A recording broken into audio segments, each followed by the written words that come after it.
اعمال تو دنیا میں کچھ بھی نہ کیے اچھے، ڈوبیں گے گناہوں میں، پھر نار سے کیوں بچتے؟ یہ بات حقیقت ہے، دوزخ میں سدا جلتے، اے عشق تیرے صدقے، جلنے سے چھوٹے سستے،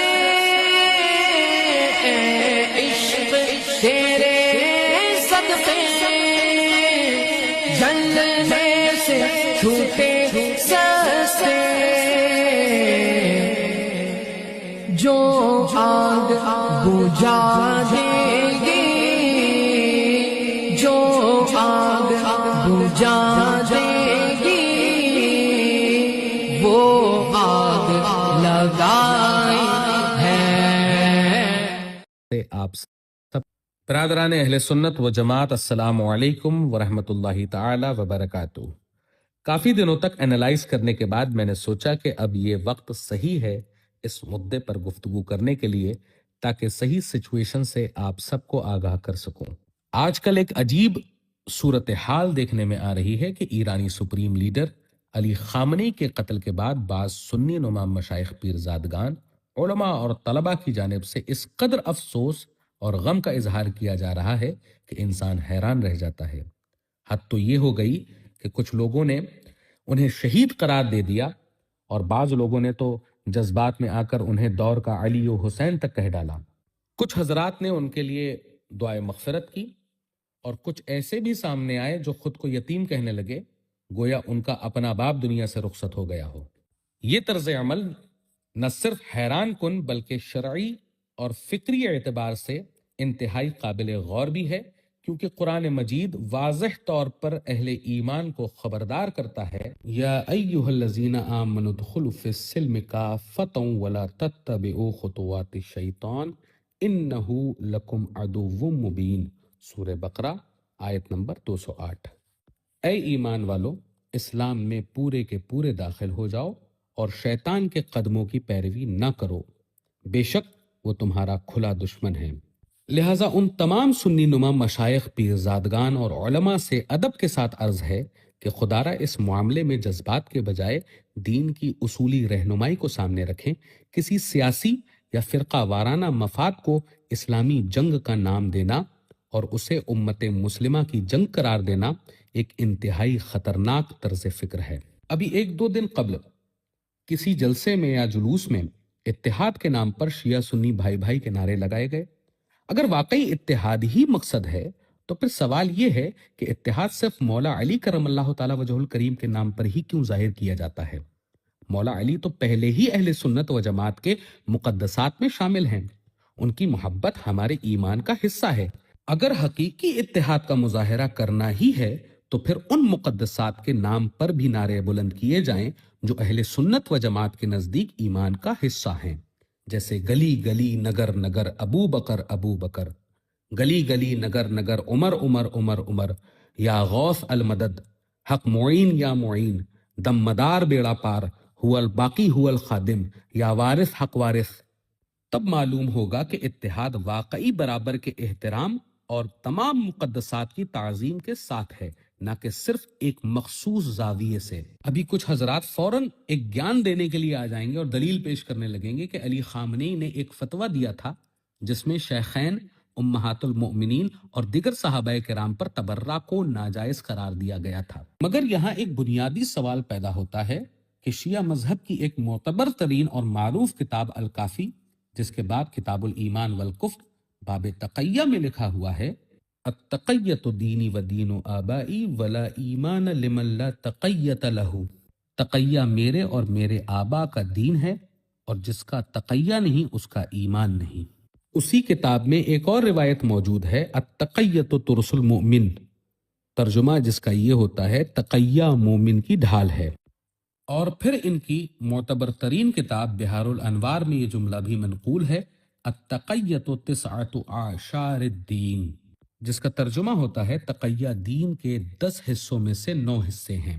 جب خود ان کی کتابوں میں تقیہ کو دین کا بنیادی حصہ بتایا گیا ہے، جس کا مطلب ہے اپنے اصل عقیدے کو وقتی طور پر چھپا لینا، تو پھر یہ سوال کرنا فطری ہے کہ آیا ایسے فتویٰ حقیقی عقیدہ ظاہر کرتے ہیں یا محض سیاسی مصلحت کا حصہ ہوتے ہیں؟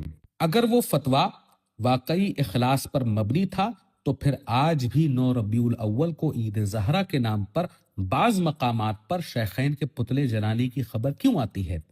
کیوں بعض مجالس میں امہات المومنین کی شان میں گستاخانہ کلمات کہے جاتے ہیں؟ کیوں بعض حلقوں میں تبرہ کو عقیدے کا حصہ سمجھا جاتا ہے اور تبرہ کیا بھی جاتا ہے؟ یہ تمام سوالات ایسے ہیں جن کا جواب سنجیدگی سے دیا جانا چاہیے۔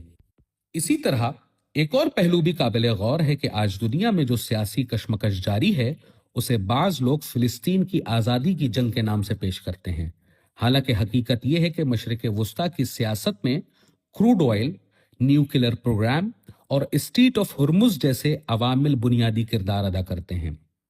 اگر ایران واقعی فلسطین کو آزاد کرانا چاہتا ہے تو پھر یہ سوال اٹھتا ہے کہ وہ اپنی عسکری طاقت یا معاشی قوت کے ذریعے براہ راست، میں پھر سے کہہ رہا ہوں، براہ راست فلسطینی عوام کو کتنی مدد کر چکا ہے؟ یہ سوال ہے اور اہم سوال ہے۔ کیا کسی کے پاس ایسا واضح ثبوت موجود ہے جس میں یہ دکھایا جا سکے کہ ایران نے فلسطینی عوام کو براہ راست، میں پھر سے کہہ رہا ہوں، براہ راست بڑے پیمانے پر معاشی یا انسانی امداد فراہم کی ہوں؟ اکثر کہا جاتا ہے کہ مدد حماس کے ذریعے سے فراہم کی جاتی ہے، مگر یہاں ایک اور سوال پیدا ہوتا ہے کہ اگر حماس کے پاس پیشے ور جنگجو موجود تھے تو پھر عام فلسطینیوں کے ہاتھوں میں ہتھیار دے کر جنگ میں کیوں جھونکا گیا؟ 2023 کے بعد ہونے والی جنگ کے اعداد و شمار انتہائی دردناک ہیں۔ 60,000 سے زائد فلسطینی جاں بحق ہوئے، 1,60,000 سے زیادہ زخمی ہوئے اور تقریباً 1.9 ملین فلسطینی بے گھر ہو گئے۔ یہ جنگ اس وقت شدت اختیار کر گئی جب حماس نے اسرائیل پر حملہ کیا اور خود تو چھپ گئے، جس کے بعد اسرائیل نے غازہ میں وسیع پیمانے پر فوجی کارروائی شروع کر دی اور یہ نتیجہ نکل کر آیا۔ اب سوال یہ ہے کہ اس تمام صورتحال میں سب سے زیادہ نقصان کس کا ہوا؟ ظاہر ہے نقصان فلسطین کی عوام اور فلسطین کے عام مسلمانوں کا ہوا، فلسطینی بچوں کا ہوا، فلسطینی عورتوں کا ہوا، فلسطینی نوجوانوں کا ہوا۔ اس تناظر میں بعض لوگ یہ سوال بھی اٹھاتے ہیں، بلکہ کئی معتبر ترین کتب میں لکھا ہوا ہے کہ اس پورے معاملے کے پیچھے جو مسجد اقصیٰ کی حفاظت کا جو ڈھونگ رچا جاتا ہے، اس کے پیچھے کہیں تابوت سکینہ حاصل کرنا تو نہیں ہے، جس کے پیچھے یہ یہودی بھی پڑے ہوئے ہیں اور یہ ایرانی رافضی بھی پڑے ہوئے ہیں۔ اور اگر آپ کو واقعی مظلوموں کی حمایت ہی کرنا تھی تو پھر یہ آواز اس وقت کیوں نہ اٹھی کہ جب عراق میں لگ بھگ 70,000 سنی مسلمان قتل کر دیے گئے، شام میں 5 لاکھ سے زائد سنی مسلمان مار دیے گئے، لبنان میں 30,000 سے زائد سنی مسلمان مار دیے گئے، اور یمن میں 25,000 سے زائد سنی مسلمان مار دیے گئے، اور بے گھری کی صورتحال تو پوچھئے ہی نہیں۔ تقریباً 30 لاکھ سے زائد عراقی بے گھر ہو گئے، 1,30,00,000 سے زائد شامی بے گھر ہو گئے، 2 کروڑ سے زائد یمنی بے گھر ہو گئے، 5 لاکھ سے زائد لبنانی بے گھر ہو گئے۔ یہ تمام اعداد و شمار اس حقیقت کی طرف اشارہ کرتے ہیں کہ مشرق وسطیٰ کی سیاست انتہائی پیچیدہ ہے اور اسے صرف مذہبی جذبات کے ذریعے سمجھنا ممکن نہیں ہے۔ لہٰذا اہل سنت کو چاہیے کہ وہ دین، عقیدہ اور سیاسی معاملات میں مکمل بصیرت اور احتیاط کے ساتھ موقف اختیار کریں، تاکہ جذبات کے بجائے علم، تحقیق اور اصول شریعت کی بنیاد پر بات کی جا سکے۔ اب اصول شریعت کو سامنے رکھ کر یہ دیکھا جائے کہ اگر کوئی گروہ یا فرد ایسے عقائد رکھتا ہے جو ضروریات دین کے خلاف ہو تو اس کے بارے میں اہل سنت کے فقہی اصول کیا کہتے ہیں۔ اہل سنت کے نزدیک چند امور ایسے ہیں جن کا انکار یا ان میں گستاخی سری گمراہی بلکہ کفر تک پہنچا دیتی ہے۔ مثلا صحابہ کرام رضی اللہ عنہم کی تکفیر کرنا، امہات المومنین خصوصاً حضرت عائشہ صدیقہ رضی اللہ تعالی عنہا پر الزام لگانا، قرآن مجید کی تحریف کا عقیدہ رکھنا یا حضرت جبریل علیہ السلام پر خیانت کا عقیدہ رکھنا، اگر کوئی فرد ان عقائد کا قائل ہو تو اہل سنت کے اصول کے مطابق اس کے بارے میں حکم واضح ہو جاتا ہے۔ اور میں یہاں آپ تمامی حضرات کو اعلیٰ حضرت عظیم البرکت کی کسی کتاب یا قول کا حوالہ نہیں دوں گا، کیونکہ لوگ کہیں گے کہ یہ بریلوی پروپیگنڈا ہے، یہ لوگ سب پر فتویٰ لگا دیتے ہیں۔ تو یہاں پر میں جان بوجھ کر اعلیٰ حضرت عظیم البرکت کی کسی نہ کتاب کا نہ کسی قول کا حوالہ دیتا ہوں، بلکہ میں حوالہ اٹھاتا ہوں ان کا کہ جن کو آپ بھی مان لیں، جیسا کہ حضرت امام ابو منصور عبد القاہر بغدادی نے اپنی معروف کتاب الفرق بین الفرق میں لکھا ہے، الروافض کفر الصحابہ و کفر الامہ، یعنی اس کا ترجمہ ہوتا ہے رافضیوں نے صحابہ اور پوری امت کو کافر کہا ہے۔ اسی طرح امام ملا علی قاری نے اپنی کتاب شرح فقہ الاکبر میں لکھا ہے من طعن فی الشیخین او کفر الصحابۃ فہو کافر، ترجمہ جس کا یوں ہوتا ہے جو شخص شیخین یعنی حضرت ابو بکر و عمر رضی اللہ تعالی عنہما پر طعن کرے یا صحابہ کو کافر کہے وہ خود کافر ہے۔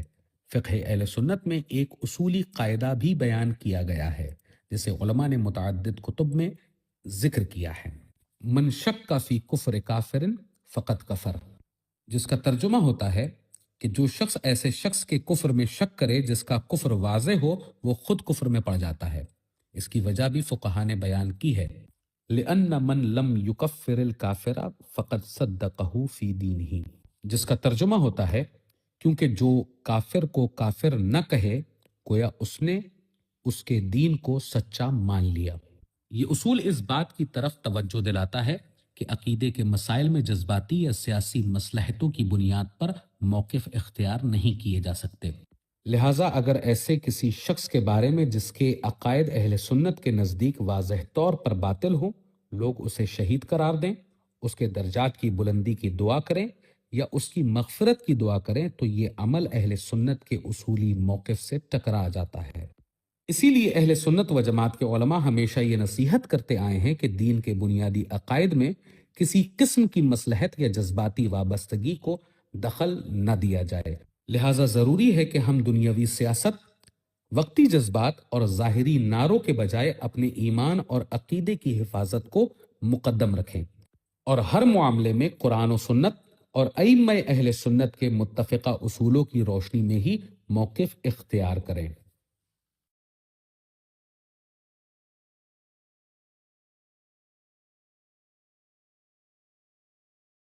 حشر میں سید وہ تم سے بھی کہیں گے دیکھنا۔ دوستو، کیا آیت اللہ علی خامنی جو کہ ایک شیعہ مسلم ہے، کیا انہوں نے صحابی رسول یا ام المومنین عائشہ رضی اللہ تعالی عنہا کے بارے میں کوئی گستاخانہ لفظ یا ان کے بارے میں کوئی غلط سوچ یا پھر گستاخی کی ہے؟ کیونکہ اس وقت سوشل میڈیا میں اسی طرح کی کچھ ویڈیوز بہت ہی زیادہ وائرل ہو رہی، تو جب میں نے اس بارے میں تھوڑا ریسرچ کیا اور پتہ کرنے کی کوشش کیا کہ انہوں نے یہ فتویٰ دیا تھا 2010 میں، تو اب آپ ہی لوگ بتائیے کہ ہم کیسے کہہ دیں کہ یہ شخص کافر ہے؟ اب بات آتی ہے ساجد بھائی بول رہے ہو تو یہ صحابہ کے گستاخ ہے، یہ اما عائشہ رضی اللہ تعالیٰ عنہ کے گستاخ ہے۔ ارے بھائی انبھکت کیوں بنتے ہو؟ بنا دیکھے، بنا پڑھے، بنا سنے بس انہوں نے بول دیا، اپن نے مان لیے۔ یہ یہاں پہ میں اسکرین کے اوپر آیت اللہ خامنہی کا فتویٰ لگا رہا ہوں۔ انہوں نے یہ فتویٰ دے دیا تھا کہ صحابہ کی گستاخی، حضرت اما عائشہ رضی اللہ تعالیٰ عنہ کی گستاخی حرام ہے، حرام ہے، حرام ہے۔ سوشل میڈیا پہ آج کل بہت سارے انفلوئنسر خامنہی کا ایک فتویٰ دکھا رہے ہیں جس کے اندر یہ فتویٰ دیا گیا ہے کہ صحابہ اکرام کی توہین کو آیت اللہ خامنہی حرام قرار دیتا تھا۔ یہاں تک بات درست ہے، اور جتنے بھی انفلوئنسر ہیں وہ سارے انفلوئنسر میں خصوصاً اسلام بھائی اور ساجد بھائی، ان دونوں نے بھی اس کے اوپر ریئیکشن ویڈیو بنائی کہ ہم جس وجہ سے خامنہی کو کہتے ہیں کہ یہ صحابہ کی توہین کرنے والا ہے، اس نے تو صحابہ کی توہین کو کفر مانا ہے۔ میں بہت سنجیدہ لہجے میں صرف 2-3 مثالیں آپ کو دینا چاہوں گا اور سمجھانا چاہوں گا کہ مسئلہ کہاں پیچیدہ ہے اور آپ کہاں لوگ ٹھوکر کھا رہے ہو اور اپنے ایمان کو برباد کر رہے ہو۔ سب سے پہلی چیز ہے، اگر کوئی شخص ایک بھاگتے ہوئے ٹھیلے سے ٹکرا جائے اور ٹکرانے کے بعد اس ٹھیلے والے کے سارے آم گرا دے اور وہ بھاگتے بھاگتے آگے جائے اور ایک آدمی سے بھی ٹکرا جائے اور ان دونوں کی لڑائی میں وہ اس آدمی کو قتل بھی کر دے، اب جب اس کو پولیس پکڑے گی تو اس پہ 2 قسم کی کیس چلیں گے، ایک پھل گرانے کے، دوسرا اس آدمی کو قتل کرنے کا۔ تو کیا عدالت کے اندر اگر یہ ثابت ہو جائے کہ پھل گرائے نہیں تھے، صرف دھوکے سے گر گئے تھے، کیا اس آدمی کو اس چیز سے بری کر دیا جائے گا؟ کیا آپ آزاد ہو؟ نہیں۔ اگر پھل کا مسئلہ حل ہو بھی جائے اور وہ بڑا مسئلہ تھا بھی نہیں تو بھی اس کے اوپر قتل کا کیس برقرار رہے گا۔ اسی مثال سے آپ سمجھ سکتے ہیں کہ اگر اس نے صحابہ اکرام کی توہین کو حرام قرار دیا ہے تو کیا اپنے باقی کفری عقیدوں سے توبہ کر لی ہے؟ نہیں کری۔ شیعوں کا بیسک اور بنیادی عقیدہ حضرت علی رضی اللہ تعالیٰ عنہ کو تمام نبیوں سے افضل قرار دینا، تمام فرشتوں سے معاذ اللہ افضل قرار دینا۔ ولایت وہ مقام ہوتا ہے کہ جو آج ہو سکتا ہے کل کو لیا جا سکتا ہے، پرسوں پھر دیا جا سکتا ہے، یعنی اللہ تبارک و تعالیٰ کسی کو ولایت دے سکتا ہے، بعد میں لے سکتا ہے، پھر ولی بنا سکتا ہے۔ لیکن آپ کو یاد رکھنا چاہیے کہ نبوت وہ مقام ہوتا ہے کہ نبوت پوری زندگی کبھی لی نہیں جا سکتی، یعنی اللہ تبارک و تعالیٰ جس محبوب بندے کو نبی بنا کے بھیجے گا اس کی نبوت کبھی زائل نہیں ہوگی زندگی میں، تو کوئی بھی شخص اس نبی کی برابر نہیں ہو سکتا۔ لہٰذا ایک مثال آپ اور سمجھیے کہ ایک اسکول کے اندر ایک سیٹ کے اوپر بلند درجے پہ پرنسپل کو بٹھایا گیا اور باقی ٹیچر بھی اس کے ہی درجے پہ اسٹیج کے اوپر بیٹھے ہیں، لیکن نیچے اسٹوڈنٹ کے اندر ایک سینئر لیول کے اسٹوڈنٹ کو ان ٹیچر سے اوپر جا کے بٹھا دیا گیا، لیکن پرنسپل سے نیچے رکھا گیا، اور دلیل یہ دی گئی کہ یہ پرنسپل کی برابر نہیں ہے، باقی سب ٹیچروں سے بلند اور افضل ہے، لہٰذا ٹیچر کی کیٹیگری سے اسے فنکشن میں اگر اوپر بٹھایا جائے۔ کیا یہ تمام ٹیچروں کی توہین ہے یا نہیں ہے؟ صرف بات کو سمجھانے کے لیے کہ شیعوں کا یہ عقیدہ کہ حضرت علی ہمارے نبی کو چھوڑ کر سارے نبیوں سے افضل ہے، معاذ اللہ یہ نبوت کی توہین ہے، یہ تمام انبیاء کی توہین ہے۔ اب وہ شخص جو صحابہ کی رٹ لگا کے بیٹھے ہیں کہ فتویٰ دے دیا کہ صحابہ اکرام کی توہین حرام ہے، تو کیا اس نے نبوت جتنے بھی انبیاء ان کی توہین سے بھی رجوع کر لیا؟ حضرت علی کو انبیاء سے اوپر بتانا شیعوں کا بیسک کفر ہے، اور اس کفر کے رہتے ہوئے اگر وہ صحابہ کی توہین سے رجوع کر بھی لیں تو بھی مسلمان نہیں ہو سکتا۔ آپ اس بات کو سمجھیں۔ اس کی دوسری مثال سمجھ لیں، اگر قادیانی غازہ کی حمایت میں لڑے گا، قادیانی کسی صحابہ کی توہین نہیں کرتا، لیکن قادیانی کلمہ بھی پڑھ رہا ہے، قرآن بھی پڑھ رہا ہے، اللہ کو بھی مان رہا ہے، کیا اس بنیاد پہ قادیانی کو مسلمان قرار دے دیا جائے گا کہ صحابہ اکرام کی توہین نہیں کر رہا؟ تیسری چیز، اگر کسی کے اندر 10 کفر ہیں، مثال کے طور پہ کوئی شخص قرآن کے 25 پارے مانتا ہے اور کوئی شخص حضرت عیسیٰ کو بھی نبی نہیں مانتا اور حضرت ابوبکر صدیق رضی اللہ تعالیٰ عنہ کو معاذ اللہ گالی بکتا ہے، اب جس کے اندر 3 برائی ہیں اور وہ انہی 3 برائیوں سے مشہور ہے، اب وہ شخص اپنا فتویٰ لائے کہ ٹھیک ہے حضرت ابوبکر کو میں برا نہیں کہوں گا، میں برا کہنے والے کو بھی برا سمجھوں گا، تو کیا اسے سر پہ بٹھا لیا جائے گا کہ دیکھو حضرت ابوبکر کو اس نے برائی کرنے سے منع کر دیا؟ تو حضرت عیسیٰ کو نبی ماننے والا مسئلہ، قرآن کے 25 پارے ماننے والا مسئلہ، ان 3-4 مثالوں سے آپ سمجھ سکتے ہو کہ شیعوں کے اندر صرف حضرت ابوبکر یا حضرت عمر کی توہین کا مسئلہ ہی نہیں ہے بلکہ اور بھی عقائد کفریہ ہیں۔ سب سے بڑی مثال ایران کی، زنا کو حلال قرار دینا، متع کا نام رکھنا، یہ ساری دنیا جانتی ہے کہ شیعہ متع کو جائز قرار دیتے ہیں اور قرآن پاک کے اندر زنا کو حرام قرار دیا، تو ایک حرام چیز کو حلال قرار کر دینا کیا یہ قرآن پاک پہ ظلم نہیں ہے؟ اسی طریقے سے کسی غیر نبی کو، حضرت علی کو دوسرا نبیوں سے افضل بتانا، معاذ اللہ یہ حضرت ابراہیم علیہ السلام کی توہین نہیں؟ یہ حضرت آدم علیہ السلام، حضرت عیسیٰ، موسیٰ علیہ السلام کی توہین نہیں ہے؟ اگر آپ کو یہ توہین سمجھ میں نہیں آ رہی تو آپ اپنی تحقیق، جو آپ کی تحقیق صرف گوگل تک ہے، آپ وہ فتویٰ دنیا کو دکھا رہے ہیں کہ دیکھو صحابہ کی توہین اس نے نہیں کی، اور آپ اس فتوے کی بنیاد پہ پھر اس کو مسلمان ثابت کر رہے ہو جس کے اندر 4 اور بھی تو کفر تھے۔ لہٰذا جب کسی چیز پہ 36 کیس ہوں گے کسی بندے پہ، ایک کے رجوع کرنے سے 35 کیس اس کے دفع نہیں ہو جائیں گے۔ تو جو لوگ منہ سے روٹی کھاتے ہیں وہ اس بات کا اندازہ لگا سکتے ہیں کہ اگر صحابہ کرام کے معاملے میں اس بندے کا نظریہ صحیح تھا بھی تو بھی دوسرے انبیاء کی تو وہ توہین ہی کر رہا تھا حضرت علی کو افضل بتا کے۔ اب کوئی لوگ کہیں گے کہ اس نے کب حضرت علی کو دوسرے نبیوں سے افضل بتایا؟ تو مجھے لگتا ہے وہ لوگ ابھی چھٹی کا دودھ بھی نہیں انہوں نے چھوڑا، اس لیے ان کو کچھ پتہ نہیں، ان سے بحث کرنا بیکار ہے، کیونکہ جو شیعوں کے بنیادی عقیدے نہیں جانتا وہ اس میدان میں آگے بات نہ کرے۔ دوسری چیز یہ ہے، اگر کسی انفلوئنسر کو، ہمارے کسی بھی مسلمان بھائی کو شیعہ کے کفر میں ایک رتی برابر شک ہے اور وہ اپنی بات رکھنا چاہتا ہے، وہ رمضان کے اندر جب چاہیں لائیو ٹائم عشاء کے بعد، تراویح کے بعد طے کر کے ہم سے بات کر کے ڈسکس کر کے اپنی غلط فہمی دور کر سکتا ہے۔ یہ لائیو کا آفر میں نے پہلے میت کی تصویر پہ بھی دیا تھا، لہٰذا میں پھر یہ کہتا ہوں کہ اگر لوگوں کو کنفیوژن ہے اور ہم اسے دور کر سکتے ہیں تو ہماری ذمہ داری ہے کہ ہم اس کو دور کریں۔ تو میں اسپیشلی ساجد بھائی کو اور اسلام بھائی کو، دونوں کو یہ آفر دیتا ہوں کہ اگر آپ شیعت کے مسئلے پہ کچھ سمجھنا چاہتے ہیں، کوئی ڈاؤٹ ہے، اپنی بات رکھنا چاہتے ہیں بغیر بحث بازی کے، صرف بات 1 to 1 کرنے کے لیے، تو ہم لائیو آنے کے لیے تیار ہیں۔ اگر آپ تیار ہیں تو آپ مجھے DM کر سکتے ہیں۔ اس کے علاوہ کوئی اور انفلوئنسر بھی آنا چاہے